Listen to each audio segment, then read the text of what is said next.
start, Joey. Thank you. Cheers. If you want to go back to you, you're it. The New York Jets. I want to go back for a minute, and I want to talk about a jersey that probably I'm pretty sure is not that familiar to anyone who's watching this. A lot of the other jerseys are pretty obvious because they're so current, or they're a jersey that has been consistently the jersey of the team for the last couple of years. So you're going to recognize those. But for those of you that don't know, these were the days when they were called the Titans of New York, which I love. I mean, doesn't that have a great ring to it? Yeah. Okay.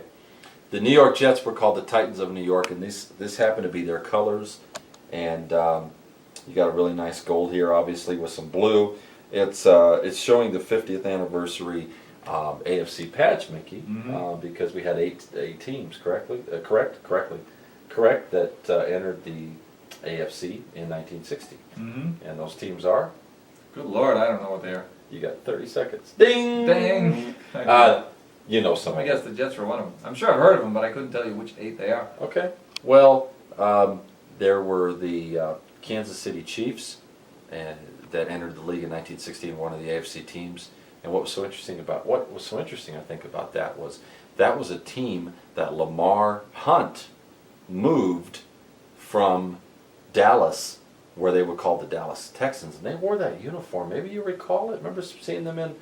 You don't pay attention to Kansas City. What am I saying? I don't expect you to remember that. Red, they wore this yellow, white. That's all I know. red, yellow, white. See? In that order. Well, yeah. That's a chief. Well, Oh, there's more white on the road, right? Yeah. All right. But when they were the Dallas Texans, they had the outline of the state of Texas on their helmet. It was a red helmet. There was a big star where the city of Dallas is located in that state. And the man deserves a lot more credit because he's not with us anymore. But Lamar Hunt was instrumental, is the word I want to use, in establishing the AFC, the conference completely. And before that, it was all the NFC teams, and they were very reluctant to, for a good amount of time, for years and years and years, to acknowledge the AFC, to give them any kind of credit at all. They were treated as a semi-pro league when it came to the National Football League. But these 6 teams, the Dallas Texans, who became the Kansas City Chiefs, and Lamar Hunt said, if this is my dream to start a conference with guys like Al Davis of the Oakland Raiders. The Raiders! The Raiders! And I love the I cue. just had to say that. Of course, you got to say it every time. Right. It's great. Why not? And the other teams were the San Diego Chargers, came into the league in 1960. Sid Gilman was the coach, the man with the little bow tie, and I got some glasses that look exactly like the shades that Sid Gilman wore. I want to see those. Do you? In a future installation. You know what? That's a great idea. I'll bring them in, and I'll have maybe I'll even try to find a little bow tie, and I'll do a Sid Gilman interpretation for you because he would go up and down the hill. That like would be this. a treat for our audience. Thank you. And I got the boldness to do it too. I didn't have to use costumes. The other teams that came in 1960 were the Buffalo Bills. Okay, and I think I have a few more to mention, which would be the Denver Broncos in those hideous uniforms that we saw last year with the knickers Nigel was talking about, or the knockers if you knock them off. Let's not start that again. But I feel like a zebra here. I feel like I'm calling it holding number 3084. 5 yards, I smack you. Sorry about that. We'll do a special section on NFL referees one day. They always hold their arms out, when they call the plays. I'm just waiting for a player to get smacked. In the bloopers, I'm sure it happened, right? Yeah, I'm sure. Holding number 84. Boom. What are you doing here? What do you get back to my scrimmage? If you don't mind. You call me for a penalty. You just smack me in the face. Yeah, you're guilty. Go back in the huddle. Don't worry about what I'm doing. If I'm going to take 10 points off you, 10 yards off you guys, I'm going to take 10 points. These were the teams that started the AFC, and that's the reason why I bring up this jersey. And again, 29 happened to be Leon Washington, who's now with the Seattle Seahawks. and is primarily a kick returner, as you've probably seen, and they had a lot of success last year using him as also a backup running back from time to time again. But we had the 50th anniversary just a couple of years ago, obviously, in 2010, for all these teams that came into the division. And really, real quickly, when they won their respect, if you will, was clearly the day that they won the Super Bowl. And the first AFC team to win the Super Bowl was Broadway Joe and the 1969 Jets. That's right. And Kansas City followed suit, and the rest is history, as they say. Indeed. So, well, fabulous. Thank you for bringing us that throwback jersey. I looked at that and I thought St. Louis Rams, because it kind of resembles the Ram colors, but no such luck. It's the old New York Jets. I want to think sometimes I feel like Eric Dickerson, but That's right. it's probably a stretch. Well, what can I say? But the other thing I want to just echo, Joey, is that the NFL was very biased against the AFL.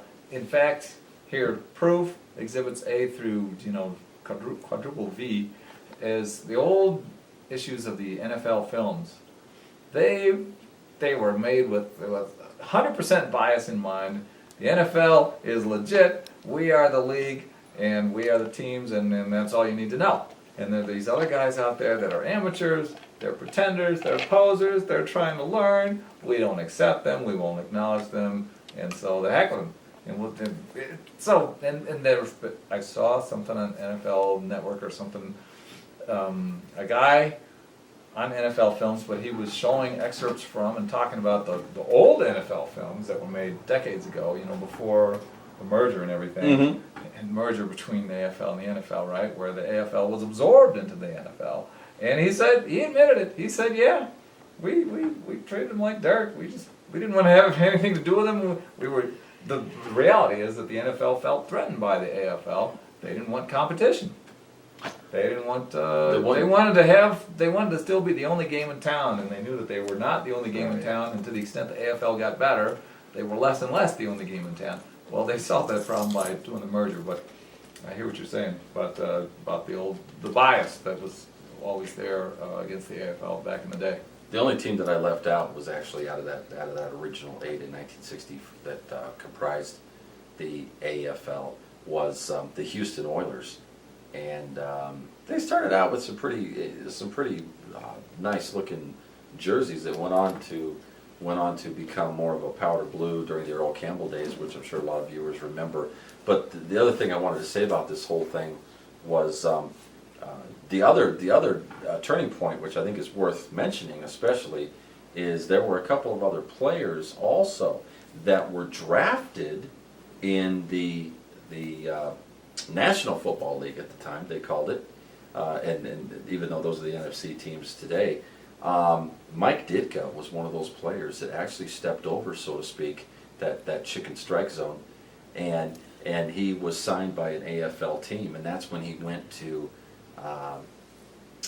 the Dallas Cowboys, and he was going to play in Dallas, and he was actually drafted by the Chicago Bears, and he played for George Halas.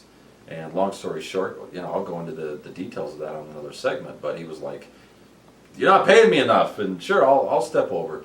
So a lot of history there. Just wanted to go over the jersey, and these are some of the things I love about the NFL. I don't know about you, but just these little mementos and these little walks down memory lane, and the makeup and the things that happened, and the jersey changes and the team changes and all that type of stuff. Gotta love it. A lot of history, a lot of entertainment, a lot of good sports action, competition. What can I say? It's all that. The porpoises. I'm sorry. Oh, if I were running the NFL and there were a 50th anniversary of anything significant, I would make sure and celebrate it and have a good year-long thing all set up. And they've been doing throwback jerseys for several years now. Isn't it great? Yeah. I love seeing them. I love seeing them. I love maybe picking some of them up and seeing all that type of stuff.